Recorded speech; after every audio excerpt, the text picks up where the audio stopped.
Oh man, goddamn, man. YNW Melly, aka Melvin Demons, man. Trial starts today. Death penalty is on the table for Melly, man. I ain't gonna lie, and it ain't looking good. I'm gonna let y'all get into this content, and I'm gonna get with you on the other side.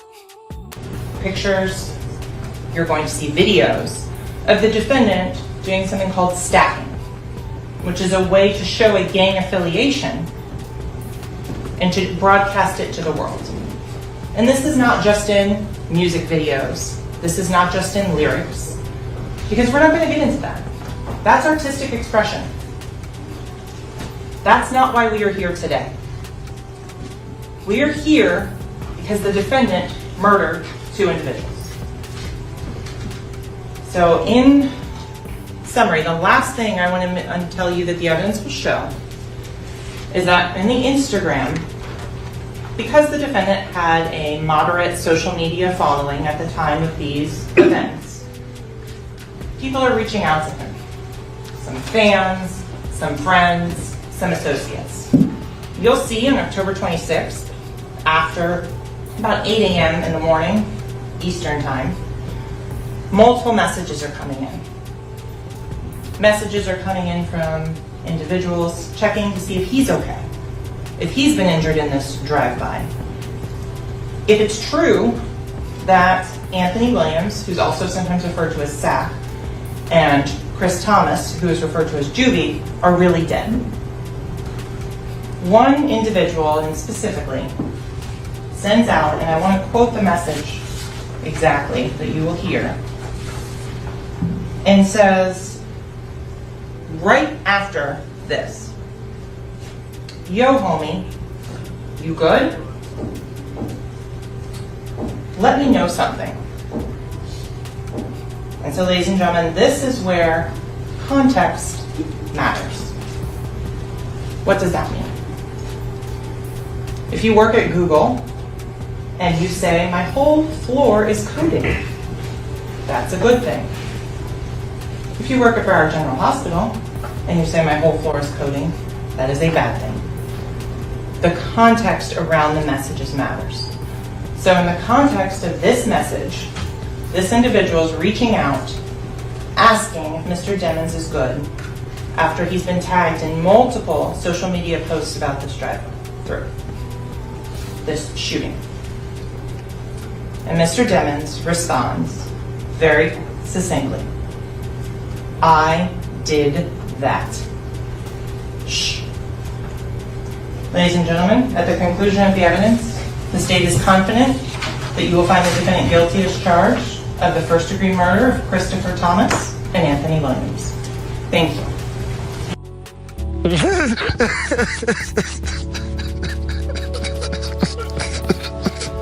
I ain't gonna lie, I'm getting cooked. Any gang, man, I ain't gonna lie to you, bruh. I ain't gonna lie to you. That is some information that I wasn't aware of. That whole person asked him, "Yo, you good? What happened? I heard the whole car got shut up. You good?" And then I did that. I did that with the finger over the mouth.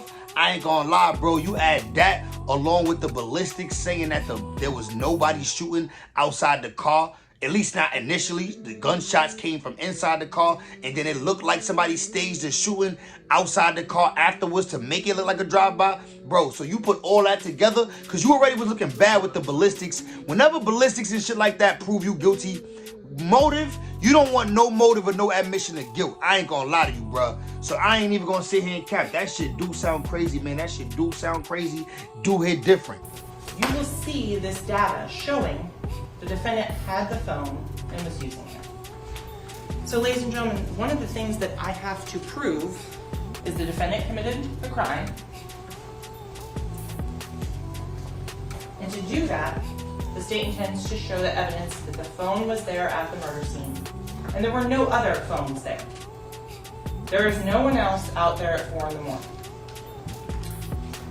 So to do that, the state has to convince each and every one of you that this was the phone of the defendant. You'll see in the messages and the contents of those messages him identifying himself. This is Mel, giving out that phone number to multiple people as being his phone number, 772-713-9807. And to further prove that, the state is going to show you the Instagram, the Facebook, the Snapchat. Because contrary to popular belief, Snapchat doesn't disappear. And detectives were able to write a search warrant and get contents of Snapchat. And there are things that are there, and there are things that are not. And so, ladies and gentlemen, specifically, the Instagram, the defendant, during the course of the months of October of 2018 through December of 2018, gives out his phone number 15 times. Says, "This is me," and all during the same time frame of October 26th of 2018, he's giving out that phone number. So one of the other elements that you heard about initially was that this was committed by a criminal gang member in furtherance of a criminal gang. So what you will learn from the evidence, from the Instagram, from the private messages, was that Jamel Demons is a member of the G Shine Blood set. This is not a stage personality. This is not an actor that's playing a character. This was his real life.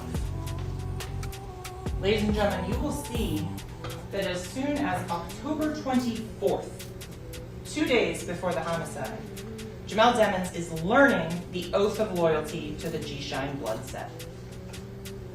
You're going to see things in these messages that will be indicative of blood membership. For example, anytime a word would normally be spelled with a C, as in Charlie, they don't use that. They replace it with the letter B. So instead of saying, "I'm at the crib," they say, "I'm at the brib." Why, ladies and gentlemen? Because C is associated with cribs. B is for bloods. So if you look through all the messages, you will notice time and time again, Jamel Demons is dropping C's and using B's.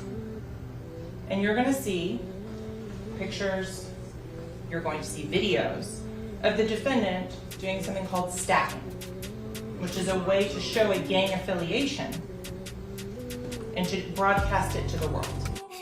Jimmy Gang, my boys, I ain't even gonna lie to you. It's looking federally fucked for Melly, man. It's looking like there's no way for him to get around this, bruh. So they got, not only do they got you for the murders, but they also got you on some RICO charges for gang activity. They got you learning the oath. You got all these blood codes in your phone history, all this extra, just too much information, bro. I ain't even gonna lie, it's looking bad for Melly. This is the reason why they wanted that death penalty on the table. They knew that they could convict him, and they want to make sure they can make an example out of him, bro. It is not looking good for Melly. I'ma say free Melly, bro. Free Melly. I hope he ain't do it. But I ain't gonna lie, man, the more evidence they pull out, and make him seem like a bad guy, bro. Make him seem like he killed his two homies. You know what I'm saying? And I can't back that up. I can't say free a nigga for that. Like, I mean, free him because we don't know. He innocent to me. You know what I mean? But I don't fuck with that. Killing your homies who ain't really, we don't really know what the reason is. We still ain't got the reason why he bited the homies. You know what I mean? Like, with the Jimmy Gang, man, I don't want to come to no conclusions, man. Like I said, I'm going to keep y'all updated. That's what I'm here for. Updates. I'm going to keep y'all here updated with the situation every day of the trial. Subscribe, man. Like the video. Drop a comment, man. Let me know what you got on your mind about this joint. Let me know what you think of the video. I see y'all in the next one.